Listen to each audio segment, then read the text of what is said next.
दुर्ग संवर्धन म्हणजे नक्की काय आणि त्याची गरज का लागते आपल्याला? केंजलगडाला आपण वृक्षारोपण करतो.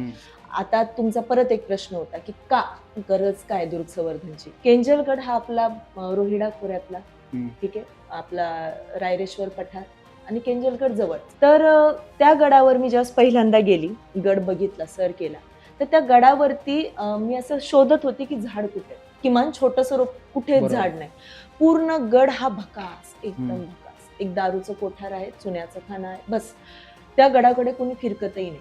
मग आम्ही मिळून मागच्या वटपौर्णिमा झाली आणि 2025ची चांगला पाऊस पडला, आम्ही 100 रोपटी वरती घेऊन गेलो.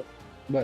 आता तुम्हाला खालपासून वरपर्यंत आता हे घेऊन जात असतानाचा खरा संघर्ष मी सांगते. भर पाऊस पडत होता, माझ्यासोबत लेडीज होत्या, भिजल्या होत्या चेंजिंगला, तर आम्हाला मंदिरात सुद्धा येऊ दिलं नाही.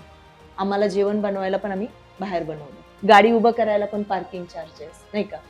आम्ही कुठून आलोय, आता मी तर पुण्याहून आली, पुण्यातून मी एकटीच त्यावेळेस, पण शिरवळवरून ते सगळं प्रतिष्ठान स्वतःचे वैयक्तिक पैसे आणि खर्च करून झाडं जमा करून आम्ही ते 100 रोपटी वरती, ते रोपटी भर पावसात, म्हणजे पाय ठेवला की पाय रिव्हर्स येतो अशा सिच्युएशन मध्ये ती सगळी झाडं वरती चढवली, घेऊन गेलो, ती लावली. मोठी गोष्ट ही आहे की वृक्ष लावल्यानंतर 1 वर्ष त्याला ते बघणं, त्याला जोपासणं. कसं तरी ती झाडं त्या मातीच्या रिलेटेड होती, आपली वडाची, पिंपळाची, अशी बऱ्यापैकी प्रॉपर स्टडी करून आपण ती झाडं वरती लावली.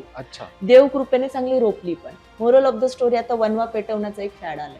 माझे 50 झाडं होत पडली, फक्त 30 झाडं उरली. मी विचार केला की एवढ्या मेहनतीने वरती रोपटी घेऊन गेलो, ते पैसे खर्च सोडा, नाही का, ती जगवली 8-9 महिने, आणि आता डोळ्यासमोर ती, त्या व्हिडिओमध्ये पास सगळीकडे ते काळं काळं, म्हणजे राखच पूर्ण.